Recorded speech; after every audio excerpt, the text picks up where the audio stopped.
Առաջին հերթին ցանկանայինք տեղեկանալ, դուք պատրաստվում եք մասնակցել արդյոք թիմերի առաջնորդների բանավեճին։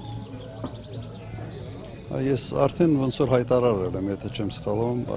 հանրային եթերում, ֆորմատը բովանդակային քննարկում հնարավոր չունենալ 19 հոգու մեջ եւ այդ ֆորմատով։ Իսկ երևի նկատել եք մեր քարոզարշավը հիմնականում բովանդակային է, պատճառը միայն դա է։ Պատվիրակությունները աշխատում են եւ արդեն Վարդերի ու Բանջարեղենի առաջին խմբականակը օրերով ուղևորվել է, բայց չի նշում թե ուր, ասում է, եւ որտեղ կհասնեն կնշենք, թե որ երկիր, ինչ եք կարծում, որ երկիր եւ ինչու է դա գաղտնի պահում, որն է իմաստը դա գաղտնի պահում։ Ստախոսության չեմպիոնը հերթական անգամ փորձում է մարդկանց ուղղակի խաբել։ Անհնար է։ Եվրոմիություն գյուղարտադրանք տանելու համար կրկնեմ այդ միտքը լուրջ ընթացակարգերի հարց կա, սերտիֆիկացման հարց կա եւ սա ուղղակի տարիների հարց է։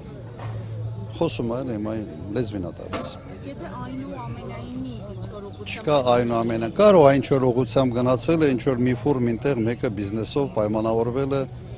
օրինակ տանեն այլ երկրի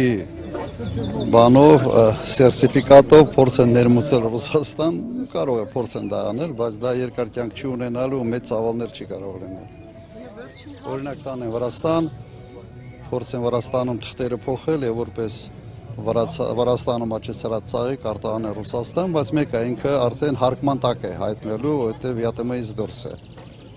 Նման ինչ-որ տրյուկեր կարող է փորձեն մեկ մեքենա, երկու մեքենա, բայց մեկը սա հեռանկար ուղղակի չունի։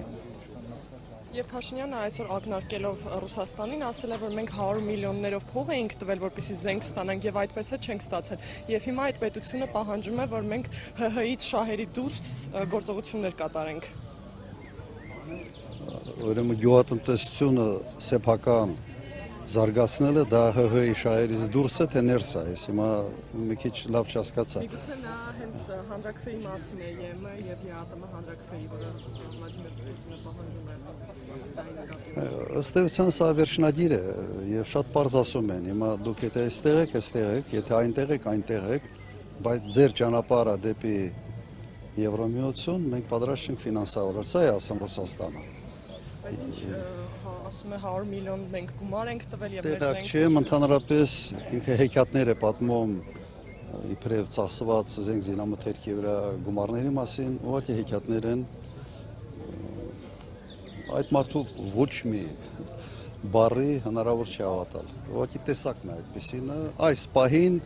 ինչ որ մի բան ասի, ասենց իր կրուցիտներով մի բան ասի տակից դուրս գա։ Որքանով եք հավանական համարում, որ հնարավոր է Ռուսաստանին տային 100 միլիոն եւ չստանային զենք։ Ընդհանրապես տեղակ չեմ, թե ինչի մասին ենք խոսում։ Ընդհանրապես տեղակ չեմ։ Եվ համոզված եմ, որ սուտ է։